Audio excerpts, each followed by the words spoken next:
if Lee could actually clear Yusra on his own, and they come to the conclusion that perhaps Lee is not showing because he knows he will be targeted by people like Kinver, so he is into hiding. Hwegang is offended by this and starts banning anyone who taints Lee's good name. Hwegang explains that Lee is probably uninterested about the treasurers, as he doesn't do any commercials or shows, which goes to show what kind of man he is. The chat agrees with him, and people around just stare. While sitting in the Mage's Tower library, Grandfell asks Lee if they have any reason to go. Lee notes that they really don't, while thinking that, even if it's a treasure island, he is only level 134, and that place is a level 350 rupture. There are also no demons, so he would have to fight with everything that he can in order to just survive. That's when they get a class quest, which has the condition to inspect the 7 deadly sins of Yusra. Those are pride, envy, wrath, gluttony, lust, sloth, and greed. Lee thinks about the situation quite a bit, wondering if it's really okay to go. But Grandfell notes that there was no reason to go until earlier. However, now, there is no reason to hesitate. With that, he packs a bunch of tea bags and walks away, while Lee tells him to at least change clothes, as it will be very hot in there. Eventually, in Yusra, Grandfell arrives at the scene, and Hwegang is extremely happy to see him finally get here. Lee doesn't like this place, as it is very hot, but he doesn't have much time to complain, as they both feel a great sense of evil that is surrounding the whole island, even the ground below them. Thus, Grandfell's natural enemy skill activates, which prompts him to think that this influence is strong, so surely the demons around here must be on a completely different level. This can be seen as bad, as the island in its may actually be the evil, considering how much he feels. However, they both see this as an opportunity, as the natural enemy skill will be activated at all times due to this, which means that this will be quite easy. Hwegang follows him around, and happily notes that there Lee has entered the forest of this archipelago, while his chat continues to wonder a myriad of things about him. Hwegang notices how carefully he's moving, and thinks that it's because there may be some hidden things on this island that he can detect and wants to get first. But in actuality, they are both searching for an easier mob, because of their very low level. Hwegang also tells his chat that he will never disturb Lee in any way, shape, or form, so if they don't like that, they can leave. They also shouldn't worry about him being caught, as in real life, he's basically invisible, as nobody looks at him. Suddenly, Grandfell notices something, and in that moment, a group barges in Hwegang's way, as they are trying to fight an emerald tiger, which is a level 420 mob. While one of the group members backs away slowly and berates the others for not wanting to split up, he bumps into Grandfell, who he recognizes as the Lee, and asks what he's doing here. Grandfell isn't that moved by the question, but Lee feels it into his very core, as he too is wondering why he is here. He was originally planning to just find a scorpion to warm up, but the first monster that popped up, unfortunately, is an emerald tiger, the highest level monster around this damn place. It's 10 levels lower than the count, but even still, he can't hope to outrun it. Not with his stats anyways. Grandfell notes that the situation isn't great, as the sunlight that is falling on the tiger is blinding him. But, if he stops the movements of this beast, he can stop it from pulling any more tricks. He continues to create pillars of stone from the ground, which incapacitate the tiger, while the group, with Hwegang behind them, watch in awe. Grandfell prepares to use ignition, as he hasn't tried it yet, and creates a large ball of fire on his palm. He throws it at the tiger, which creates a fiery explosion that almost reaches Hwegang too. The beast is defeated, as it couldn't do anything against the might of this power. Hwegang's chat blows up, and Grandfell receives a level, while Lee thinks that the ignition he perfected with Marcello is a crazy ability, and additionally, that brooch, that recovers 10% of mana, is very nice to have. The group is shocked that he one-shot an entire emerald tiger by himself, and most are left speechless. In another part of the island, Shrek, the third raking player, and the guildmaster of the Second Sun Guild, is getting extremely annoyed, as they have been walking around this island for hours, yet they are still on the very outskirts of it. One of the guild members suggests that they regroup with the other teams now, as he has just received news that Shining has already reached the very core of the island with their entire team to boot, and they also haven't been able to deal with powerful monsters, since they are all split up like this. Shrek finds it difficult to admit, but he knows. and thinks that maybe splitting up is where it all went wrong. His original goal was to get a lot of accomplishments and loots from as many routes as possible with their numbers, because the Berserker Guild, which is ranked lower, got first clear on the previous expedition. He clearly underestimated the Yusra archipelago, and he says that he finds it hard to admit this, but he was way too greedy for their level, so they should call everyone back here now. Suddenly the team from the west, the one that Lee helped, calls, which Shrek thinks as perfect timing, as he was going to call them anyway, as they will regroup. The west team leader explains that they will come to them, as they have to give up this route, since Lee Hoyeol himself has already passed through it. Before Shrek can ask further, one of their mages gets a report from their other mage that was at the mage's tower. Supposedly, Lee received a quest from Marcello, the head mage, and he is now also the first player to ever get a personal research lab in that place. Shrek thinks that he thought it would be impossible for an NPC and player to build such a deep bond and relationship, even if he heard things previously about it. He notes that their analysis team will not be dedicated to only this guy, as they need to find out more, as he might be more dangerous than he is leading on.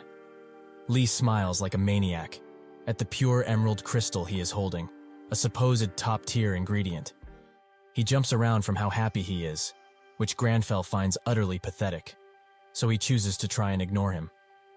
Lee thinks that this ingredient is very rare, so there are few that can truly handle it. But if he makes a request to the mage's tower, as part of his research, he will be getting a free evaluation.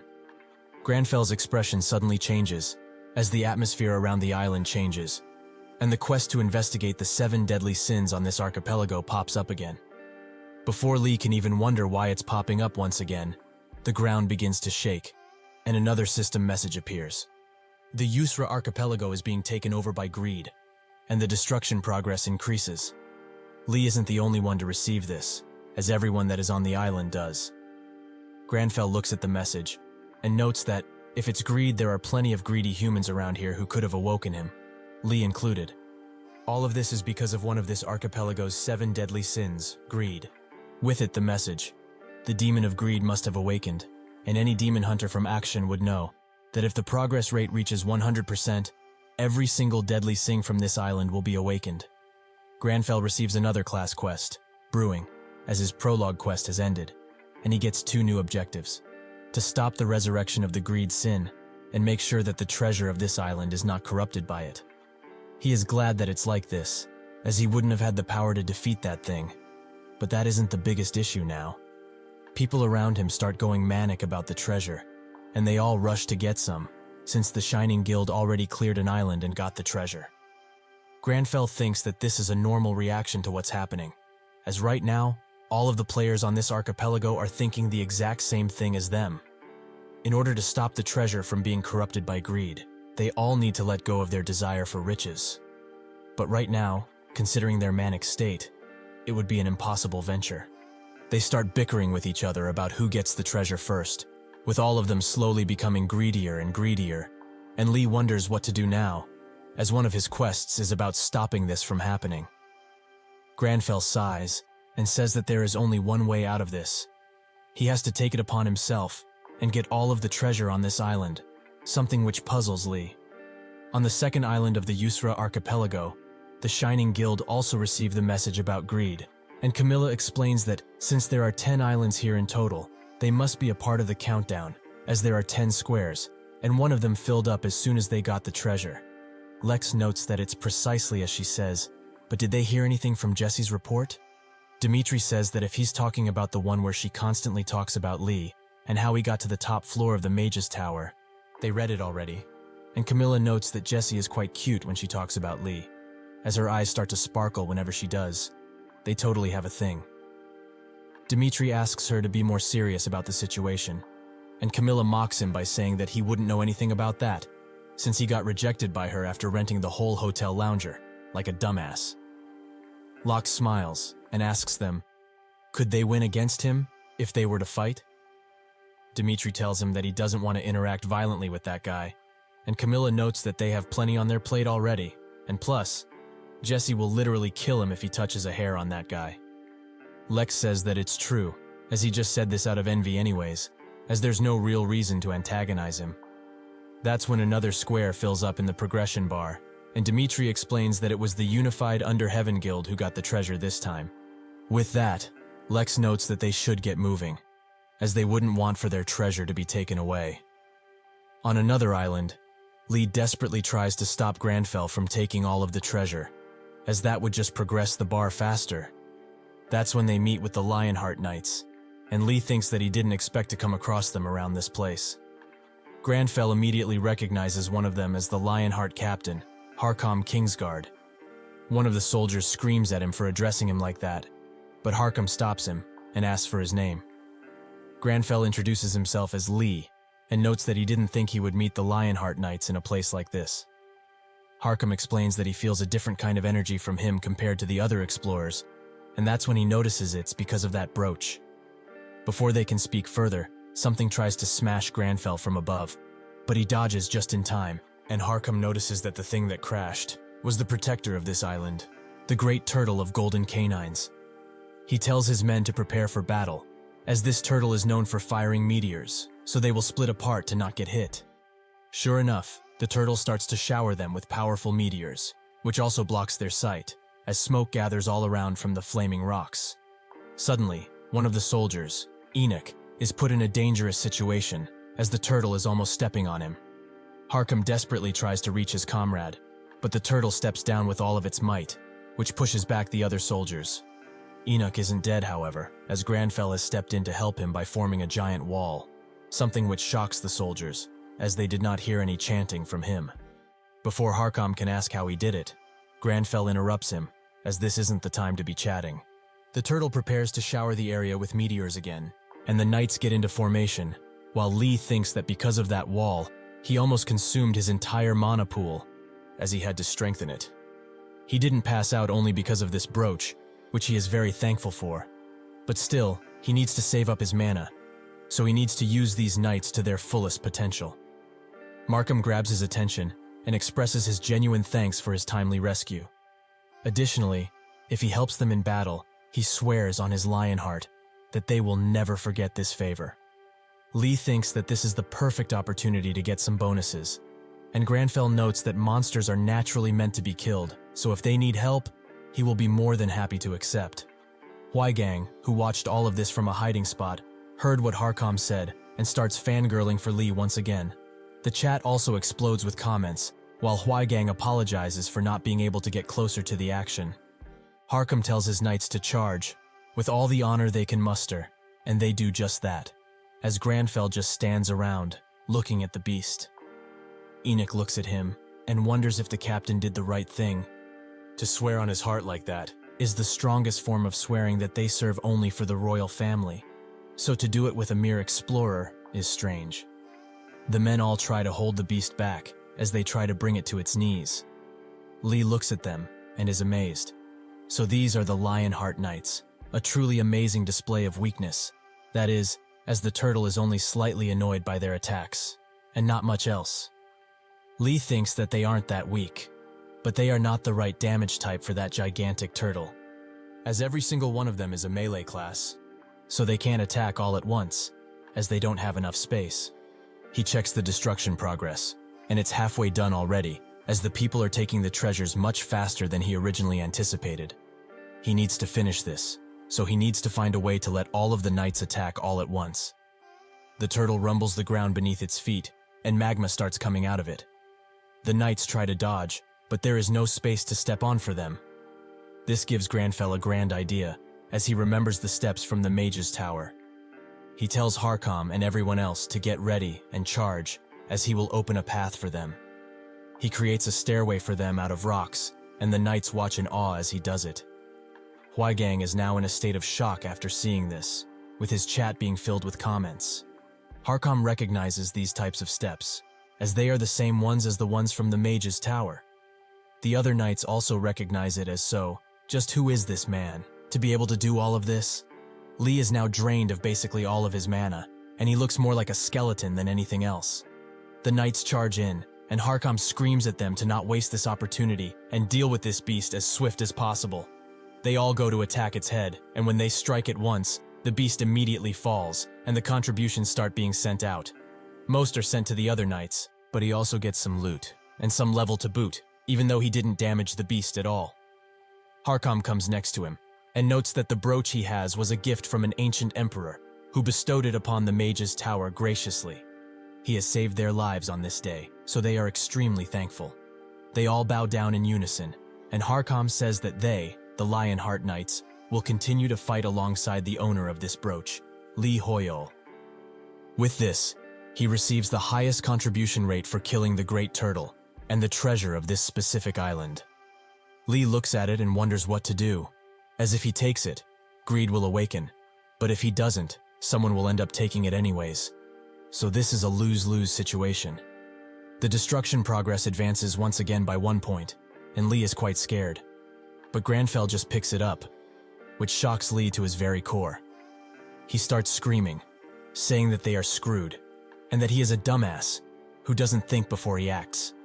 However, Lee doesn't know that to the great Grandfell Claudi Arpeus Romeo, wealth had no real meaning. As somebody who was born as the direct successor of a renowned family, he had already tasted what wealth was. The emotion that is called greed simply did not exist in Grandfell's heart. He notes that to prevent the island from being consumed by greed, he must do something quite simple. Just take it, without any greed in his heart. Lee is surprised that something like that is possible, since he is a greedy little bastard. Above them, Kinver watches him eagerly and tells him to keep collecting those treasures. Just like that. Behind him, the West group of the Second Sun group is decimated, with only one player being left alive. He calls Kinver an irredeemable monster, a coward, who only attacks weak players, and soon, Shrake will have his head. Before he can do anything further, Kinver cuts his head clean off, and his karma stat increases. He eagerly waits for Lee to get more items. That way, it will be very convenient for him to just take them, like taking candy from a child. From this group, he has looted some emerald essence, and 32 other looted items with it. As Grandfell unlocks the island's treasure, everyone watches in awe, including Huigang, who is now fangirling to the max, and his chat explodes with comments.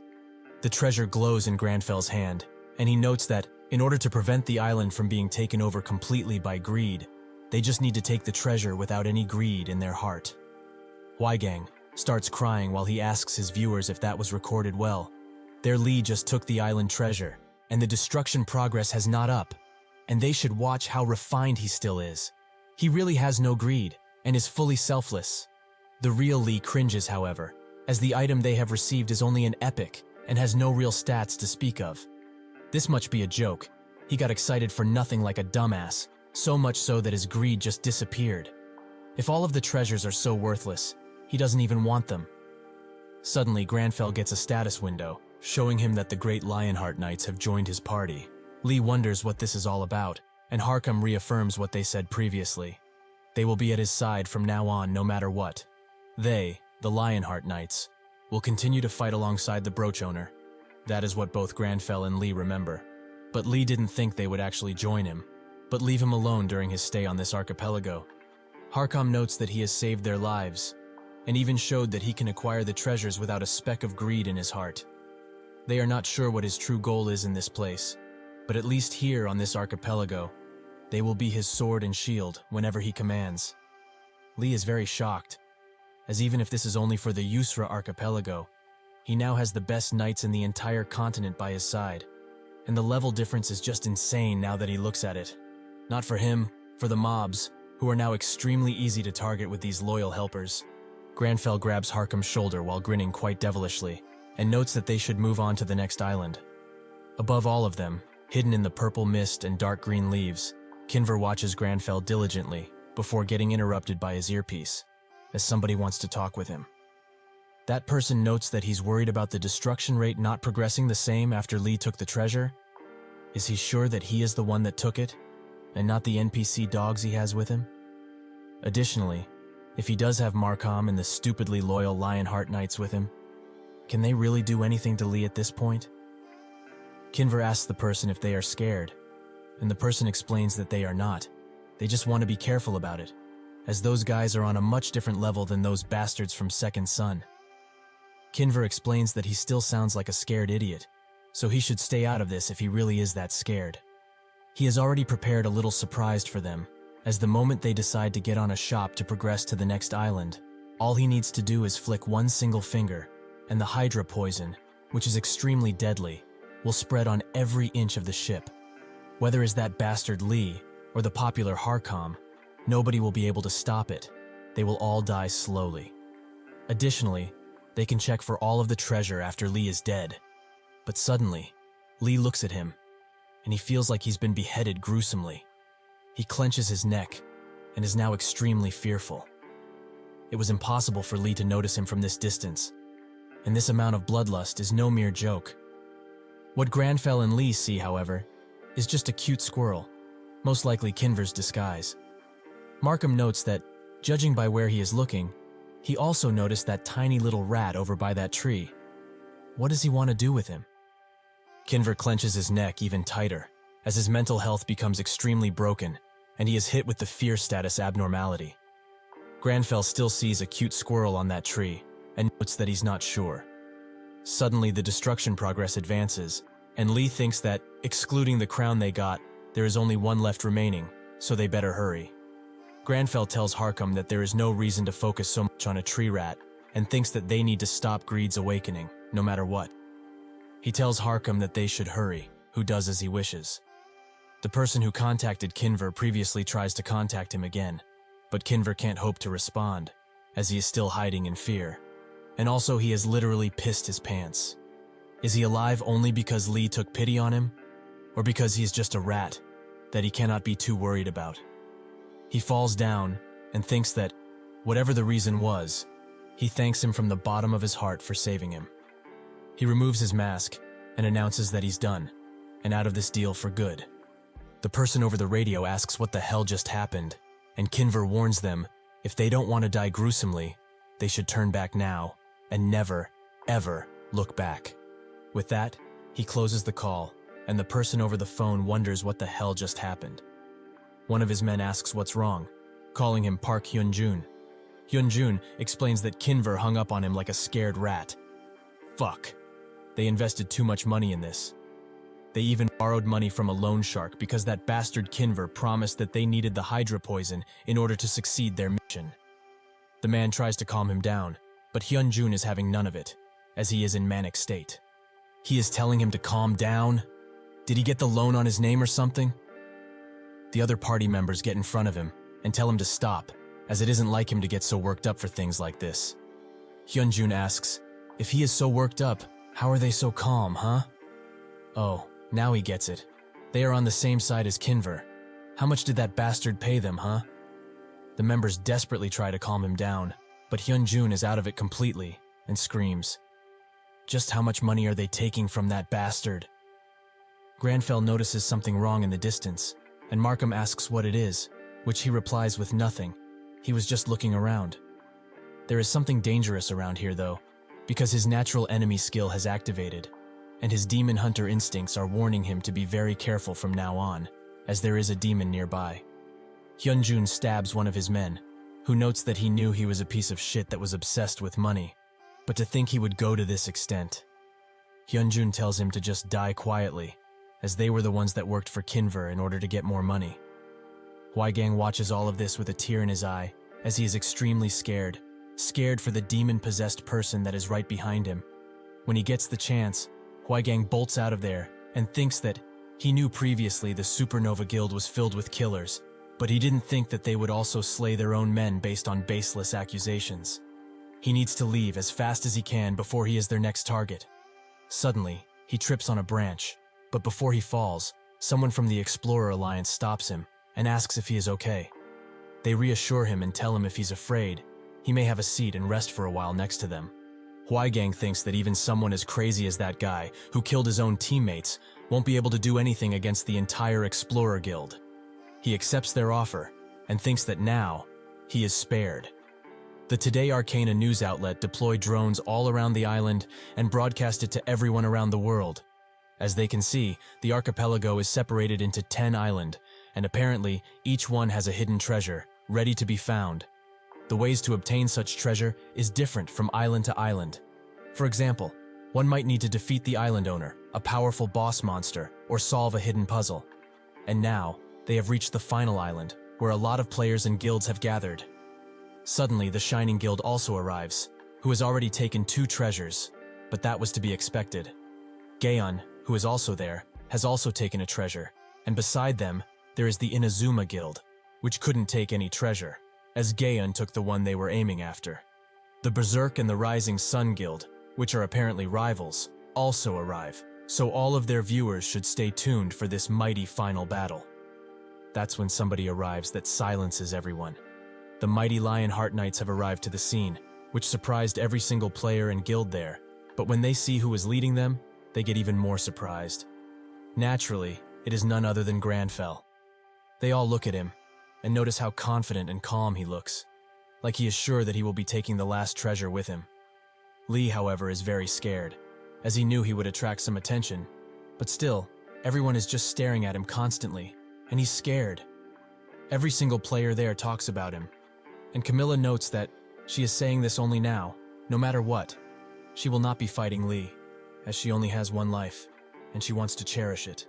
Lee stands behind Grandfell like a scared cat, and wants everyone to stop looking at him like this, as if everyone finds out he's actually low level, he will be cancelled. Harcom suddenly notices something, and tells Lee to dodge, now. The earth beneath them opens up, and magma flies all around, as the earth cracks and cracks, leaving many to just fall into the fiery pit. Out of it, the island owner, a great lava koi, which is level 420, gets out and starts spreading lava all around itself. One of the players notes that they can't hope to attack this thing, as it is covered in lava, so they need to just watch right now. Every single player there tries to coordinate themselves to the best of their abilities, but even if they hit it with all they got, the long-range attacks do nothing, as the lava simply swallows it all. Even Taemin can't seem to approach the beast, and the new outlet records all of this while brining the drone higher into the air as to not get it damaged. From above, it can be seen that the koi has created a pool for itself, where nobody could realistically approach it.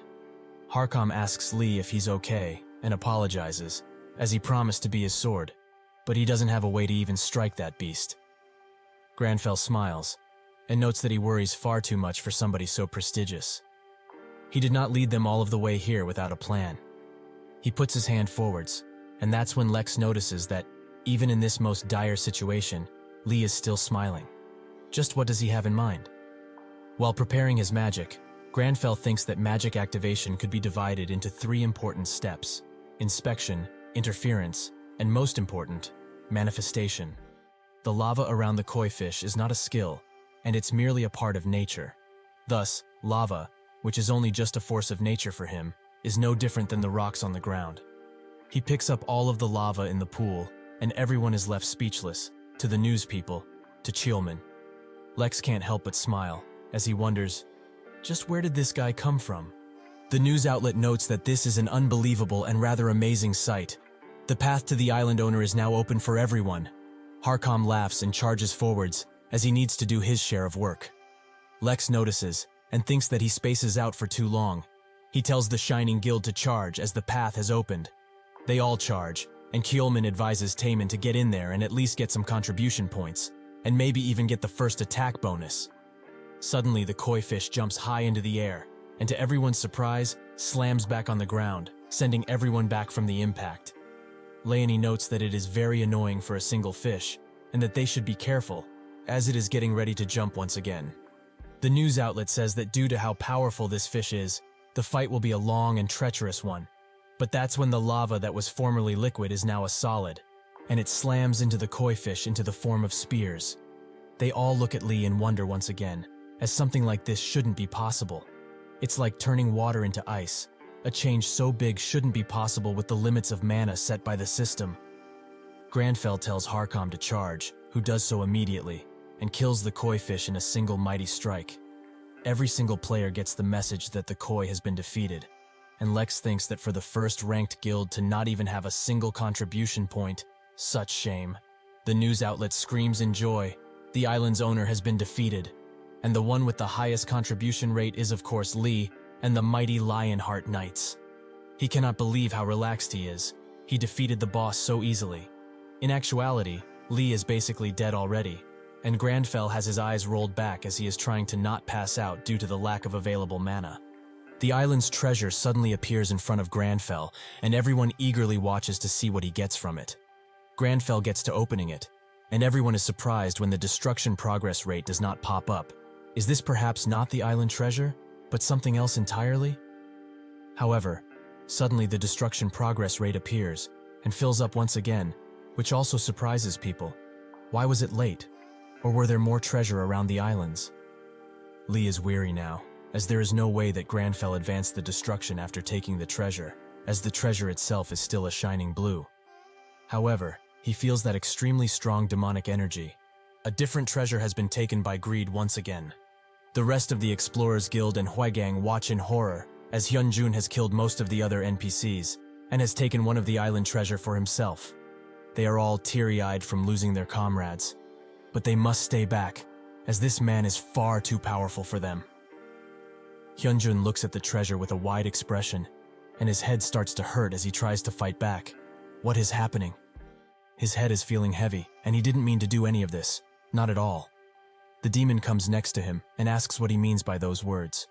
He himself said that he wanted this, so he has helped him like a good demon should. He does not even have a skill for him to take, yet he has helped him get what he wants. Since that is done now, it is his turn to take what he wants and needs. Hyunjun feels like he's being swallowed into a sea of nothingness, a darkness that would take down even the most valiant of men. Suddenly, a member of the Lionheart Knights jumps into action and pushes Hyunjun back, while asking Hwaigang if he's alright. He thinks that, if they are here, it must certainly mean that he is also here. Lee, who notes that it smells disgusting around here, probably because of the demon. Hwaigang is still amazed that he is here, although he expected it, and wipes his tears fast. He apologizes for having his viewers wait for so long, and announces that the #1 Lee fan stream is now starting once again. Grandfell is suddenly hit with a strange sensation, as the Lionheart soldier asks for orders. A class quest is created for him, and Hyunjun is being engulfed by a sea of red demonic energy.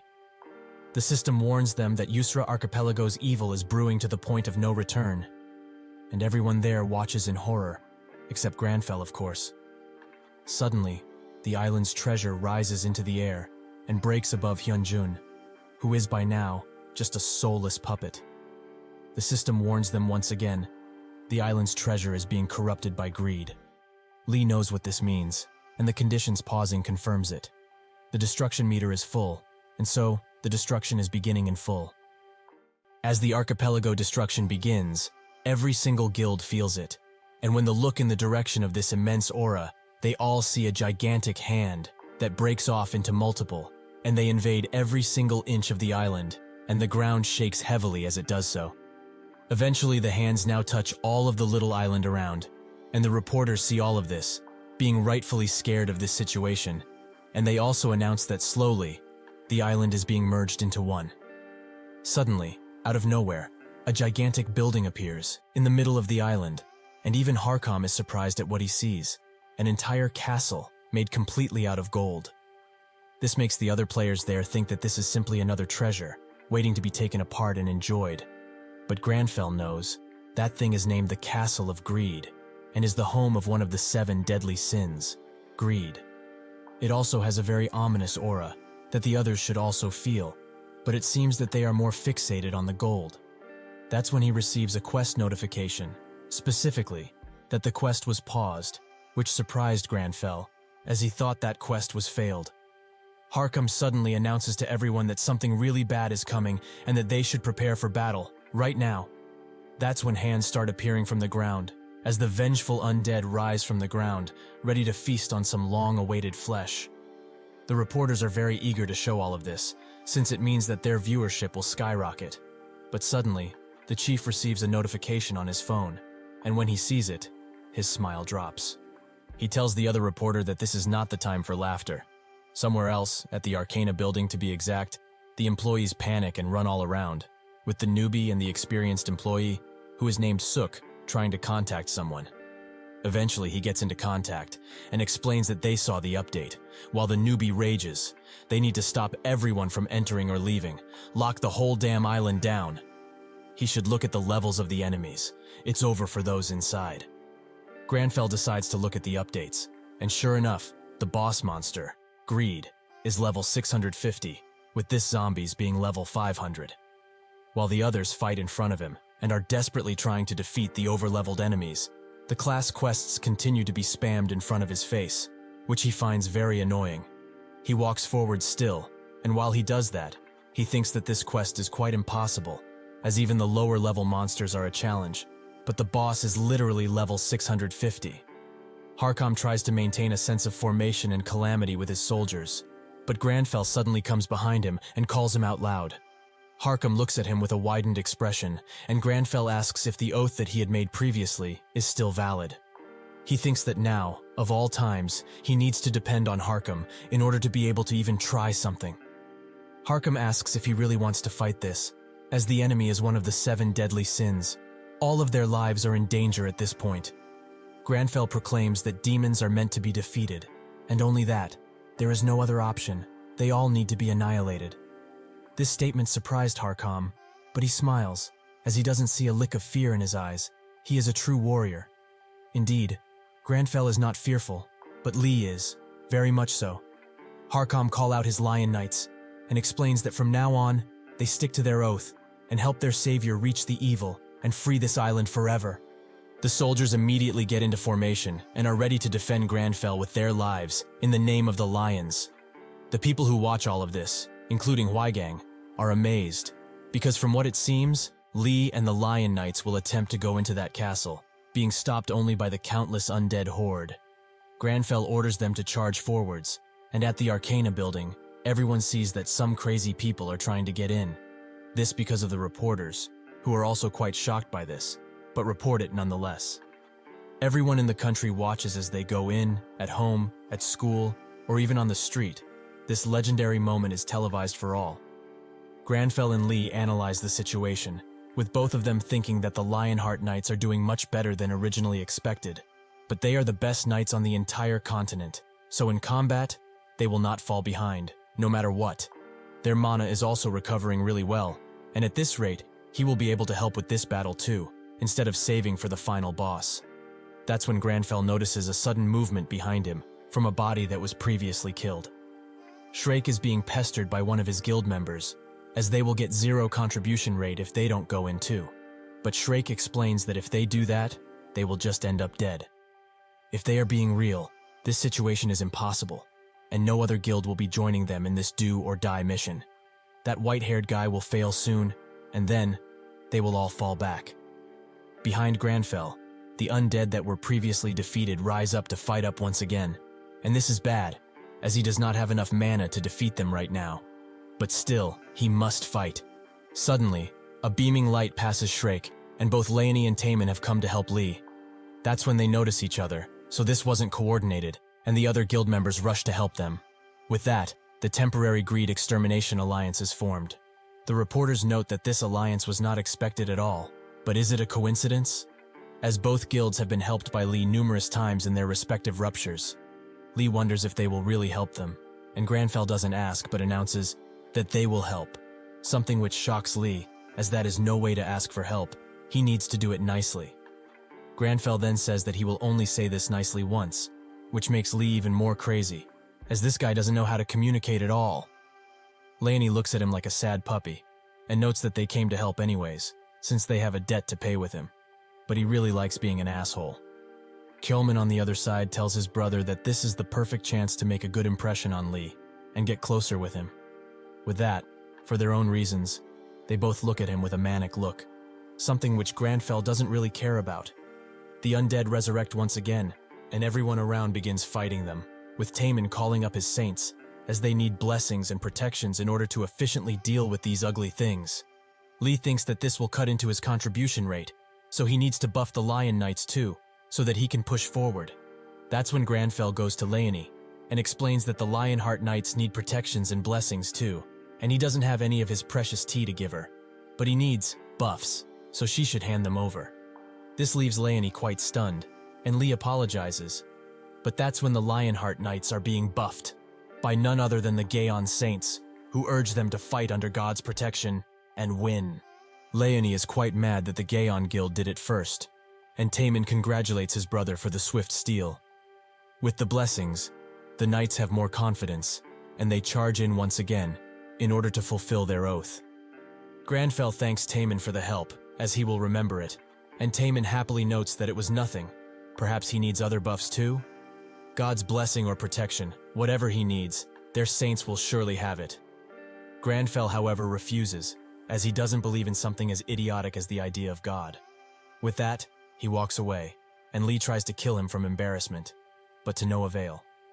It seems that Harkam has heard him, and is quite surprised, but suddenly, something deep from deep inside him calls his name, and he remembers his king, and how he also said that he doesn't believe in God anymore.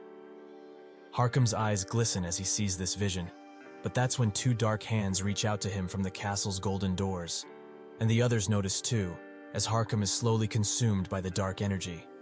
He finally remembers the promise he made to his king. Way back then, Harkam announced to the king that the general of the demons has been seen in the northwestern valleys, and he, along with his knights, will be on their way if he is willing to give out the order. The king thought about it, and said that if it's the commanding general of the demon army, thousands of soldiers will die at their hands once again. He slowly walked to the window, and explains that the demons appeared out of nowhere, and the explorers vanished without a trace. The mage's tower, which had been investigating all of this, has also been destroyed. And if that wasn't enough, the people of the nation have also disappeared, almost as if they were swallowed by the earth. Since then, he asked God every single night, why has this world come to an end? Is this really what he wanted to happen all of this time? However, he has not received an answer, not even once. He was ignored. If that's the case, maybe God also vanished, along with everyone. He asked Harkam what he thought about it. Has God really abandoned them? Harkam looked at him, and noted that all of this is because of the demons. God has not abandoned them, not at all. The demons are the ones that are blocking their path to God. He, Harkam, will go and defeat the commanding general of the demon army, and open up the path to God once again. The king looked at him, and said that it was all okay, since he no longer believes in God. However, all is not lost, as he believes in him more. With that, Harkam and his knights went and fought, a gruesome battle that saw heavy casualties from both sides. Harkam commanded his troops with great passion, as their king was waiting for them to come back home. While he was fighting another demon, he noticed the general, and rushed to kill him, but the general just smiled, and said that it was far too late for that. That's when he and his soldiers were all engulfed in a blue light, and slowly, they were transported somewhere else. That place being Earth, where everyone immediately started to take pictures of the battle-worn men. Harkam was extremely confused, but in his heart, he knew that he had to return to his king, no matter what, and fulfill his promise. The evil energy that is now consuming him gives him the vision of what he wants most, his king, who stands above him in a saint-like position. Harkam's voice cracks, as he notes that he has been looking everywhere in order to find him. Where has he been all of this time? He apologizes for being ever so late, and promised that he, Harkam, will become his sword once again, and slaughter all of the enemies that stand in front of him. Lee is extremely surprised, but it can be seen, clear as day, that Harkam was consumed fully by something, and is being tricked. While Harkam slowly walks towards them, his soldiers wonder what is going on, with Leonie being extremely annoyed that they are facing one problem after another. Lee thinks that he is extremely unlucky, as the strongest knight in the continent just got possessed. He also notices that it must be some king of status abnormality, probably mind domination, which will be hard to deal with depending on the situation, of course. In a split second, Harkam disappears from their eyes and gets behind Grandfell, ready to take his head off at any moment. Before he can do that, however, Taemin punches him away and asks him if he's all right. However, instead of thanks, he receives Grandfell's glare, which surprised him. Cheolman scolds his brother for overdoing it, as he just beat one of Lee's most prized party members. But that's not the reason, as Lee is completely out of it, since he almost died. Suddenly he snaps out of it, reminding himself to thank Taemin later, and looks at Harkam, who is being pushed back by Enoch, who urges him to wake up, as he doesn't want to fight them, and they all need to return together to their king, right?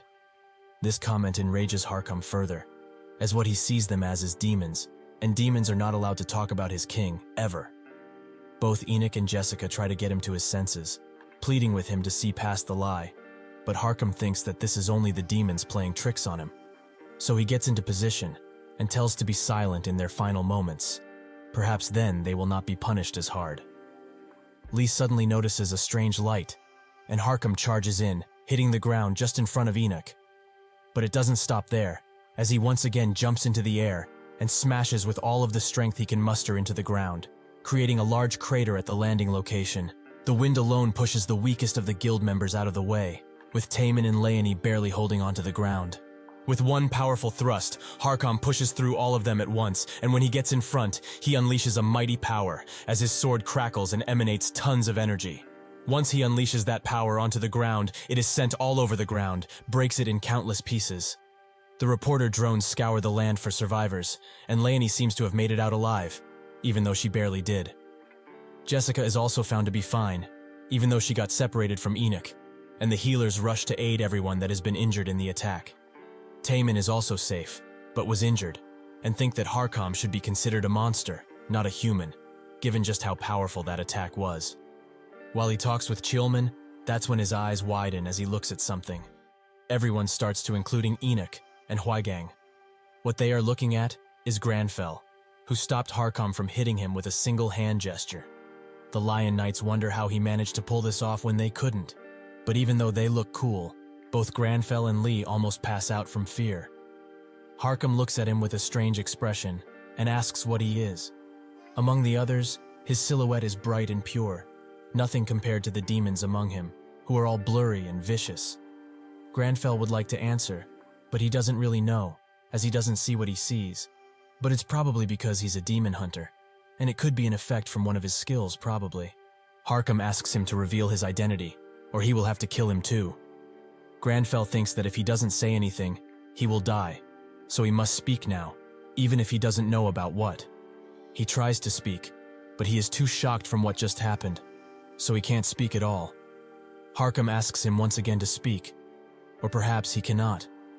To him, though, it doesn't matter, as he will slay him either way. Suddenly, in an act of desperation, he reaches his hands forwards, which stops Harkham, as he wonders what that really means. Is he perhaps trying to tempt him into something? Grandfell then points at him, and directly at the brooch, which Harkham sees clearly. That's when he remembers everything that happened, how Grandfell saved them, and how he swore his sword to him, like he did his king. Suddenly he sees Lee once again, in his full form. Lee didn't do all of this because he know, but he was basically telling Harkham that he was no danger and actually a friend, which he is very glad about it working. His exorcism ritual skill goes up, and a new feature is also added. Suddenly, Harkham looks behind and tells Lee to watch out as the dark energy comes to him. It tries to consume him, just like it did Harkham, but he doesn't know that he is a demon hunter. Before Harkham can fully warn Grandfell of the danger, the evil energy engulfs him, and he is transported someplace else, where he spots a single man standing alone on a simple throne. Lee notices that this is his mind realm, and that the person standing there must be one of the 7 deadly sins, greed. He explains that all he wanted was to keep his kingdom safe and prosperous. His beloved Yusra kingdom. In the past, it was beautiful and bountiful, no matter land or sea. The land was also filled with sparkling jewels, and the people loved each other without prejudice. It was peaceful, heavenly, and everyone was happy. However, one normal day, a stranger washed up on the beach. The people of this kingdom were kind, so they took care of the foreigner, and they sent him back peacefully the moment he was fully recovered. But that wasn't paid back properly, as what they got back for it was an invasion. The people here did not know how to fight, and so the invaders trampled over everything in this entire kingdom. The king asked them, what was the reasoning behind all of this? If they wanted the jewels, they could have simply shared them with them. The invaders laughed, as sharing is a coward's move. They could just have it all if they just stole them. So what is the point of sharing in this rotten world? That is how the king became greed incarnate.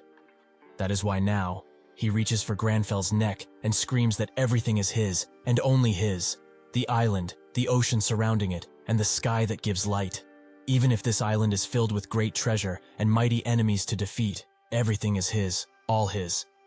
Suddenly Grandfell interrupts his villain monologue He's being quite a drama queen over some pocket change.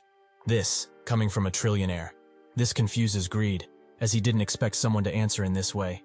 Grandfell explains that all wealth is in vain, and he will be the one to teach him well. That the only thing that can be stolen is pride. His pride.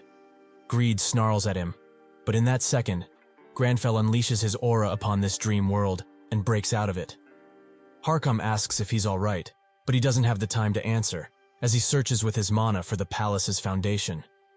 When he finds it, Grandfell disrupts it, causing the entire palace to start cracking, which makes everyone around him widen their eyes with shock, as they haven't seen something like this ever. Eventually, the whole palace crumbles into bits, and now everyone knows just how much of a beast Grandfell really is. Lee notices that they barely have any mana left, but Grandfell taunts Greed to reveal himself, as they are not finished yet. He should see just how pointless his wealth really is. He should look at the ground, where his soldiers lie, as they have sacrificed themselves to protect him. How can he dare to call himself a ruler, in spite of all of this? Suddenly, Greed's true form appears, and he asks how he, a puny mortal, dares to destroy his palace, his wealth. He dare challenge Greed, of the 7 deadly sins? A mere human?